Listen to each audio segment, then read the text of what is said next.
history of America is the history of rich white men telling not rich white people that their enemies are black and brown. It starts in the colonies of what would become the United States. Let's remember, during the colonial period, mid-1600s, there was no such thing as white people. I know some people who are now called white find that shocking, right? Because they think whiteness is real, right? But whiteness was created. Europeans didn't call themselves white.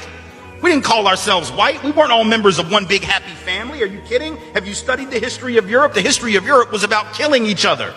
That's what we did in Europe. We just killed each other. Before we figured out there were other people to kill, we just killed each other, right? I mean, that was the history of Europe. The English hated the Irish, right? Northern Italians didn't even think that Southern Italians were Italians.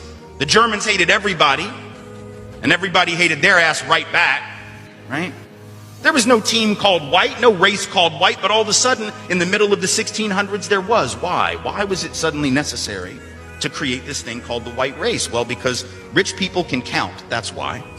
And so rich folks looked around, the ones that owned all the land, you know, in the colonies, the colonial elite looked around and they realized something, that they were heavily outnumbered by African enslaved folks, by European indentured servants who were just one level above a slave, or other Europeans who weren't technically indentured servants, but they were still peasants, didn't have any money, didn't have any land, and they could do the math. They added it up and they were like, damn, we got to figure out a way to split these folks apart from one another or they're going to rise up and take our stuff, right?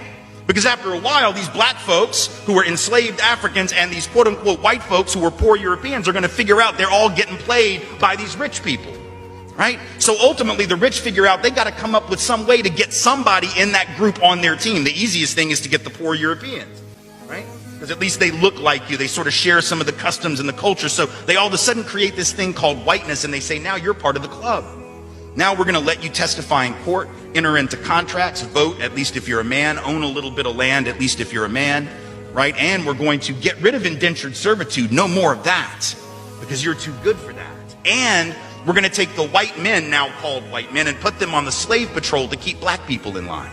Give them a horse and a gun and a badge and make them feel big and powerful, right? They're still poor. They still don't have anything. They didn't pay the slave patrol well, right? Just exploited them, used them as a buffer between the elite and the other poor folks, particularly poor folks of color. And pretty soon the rebellions that occasionally happened where black and white got together to overthrow the elite, those stopped because the divide and conquer had begun to work, right? You could turn people against each other by telling those poor white folks, they got to keep these black people in line. And so that divide and conquer gets initiated in the colonies. Rich white men telling not rich white people that their enemies are black and brown.